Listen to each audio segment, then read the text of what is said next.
ஜென்ம ஜென்மோ ஜென்மி ஸ்ரீச்சரண் ஸ்ரீ பாக்ய சாய்.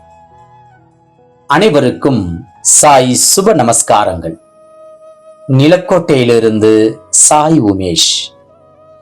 ஓம் ஸ்ரீ சத்குரு பகவான் பாட்டி சித்தரின் லீலாமிருதம் 88. ஒரு முறை முத்தூர் திரு சுப்பிரமணியன் மற்றும் இவரது நண்பர்களான திரு சிவசேனாதிபதி, திரு நேரு சுவாமி ஆகிய மூவரும் பாட்டியை தரிசிக்க சென்றனர். பாட்டியார் அப்பொழுது துண்டு புகையிலையை தனது வாயில் போட்டு மென்று கொண்டு இருந்தார். தனது வாயில் இருந்த புகையிலையை எடுத்து திரு சுப்பிரமணியனிடம் கொடுத்து உண்ணச் சொன்னார்கள் நம் பாட்டியார்.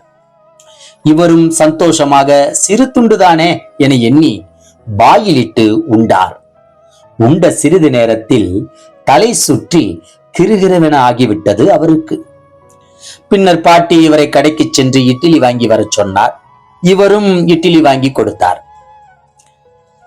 சற்று சிறிது நேரத்தில் திரு சுப்பிரமணியன் அவர்களுக்கு பாட்டி தந்த புகையிலையால் வாந்தியும் பேதியும் வர ஆரம்பித்து சில நிமிடங்களில் உடலில் உள்ள கிருமிகள் அத்துணையும் கழிவுகளால் வெளியேறியது. பின்னர் சிறிது நேரம் ஆசுவாசப்படுத்திக் கொண்ட திரு சுப்பிரமணியன் பாட்டியின் முன் அமர, பாட்டியோ தன் கைகளில் ஆசீர்வாதம் செய்தார். திரு சுப்பிரமணியன் அவர்களுக்கு பாட்டி கை வைத்தவுடன் ஒருவித புத்துணர்ச்சியும் உடல் வலிவும் ஏற்பட்டது போன்ற ஒரு உணர்வு ஏற்பட்டது. தனது உடல் லேசாக ஆனது போல் உணர்ந்தார். பாட்டிக்கு கண்ணீர் மல்க நன்றி கூறி வீடு திரும்பினார். ஒரு முறை 30 வயது மதிக்கத்தக்க ஒரு பெண்ணும் அவரது தாயாரும் பாட்டியை காண வந்தார்கள். அப்பெண்ணிற்கு திருமணம் பாக்கியம் பெறவே இருவரும் வந்து பாட்டியை தரிசித்து வரம் கேட்கலானார்கள். நம் பாட்டியாரோ அப்பெண்ணை கடுமையான தீய சொற்களால் திட்டிக் கொண்டே அவரது கர்மாவை நீக்கினார்.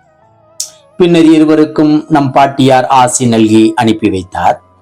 சுமார் 3 மாதங்களில் அப்பெண்ணிற்கு திருமணமாகி மணமக்கள் சகிதமாய் பாட்டியிடம் நன்றி கூறி ஆசி பெற்றனர். முத்தூர் திரு சுப்பிரமணியன் அவர்களின் நண்பரின் மகளுக்கும் இதே போன்றுதான். சுமார் 30 வயதுக்கு மேல் இருக்கும். திருமணமாகாமல் இருந்தமையால் பாட்டியிடம் ஆசி வாங்கி வரப்பெற சென்றார்கள்.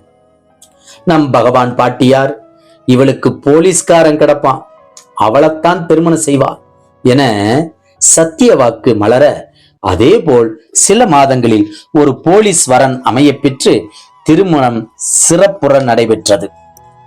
சித்தர்கள் நம்மை திட்டுவது நம்முடைய தீய வினைகளை, கர்மாவை கழிக்கத்தான் என இந்த லீலையில் நாம் நன்றாக உணர்கிறோம் அல்லவா? இதுபோல பல எண்ணற்றவர்களின் வாழ்வில் பாட்டி ஒளியேற்றி உள்ளார்கள். நாமும் பாட்டியை மனமுருக பிரார்த்தித்து தியானிப்போம், பக்தி செய்து பலனடைவோம். ஜெய் குரு பாட்டி, ஜெய் குரு பாட்டி, நற்பவி பாட்டி.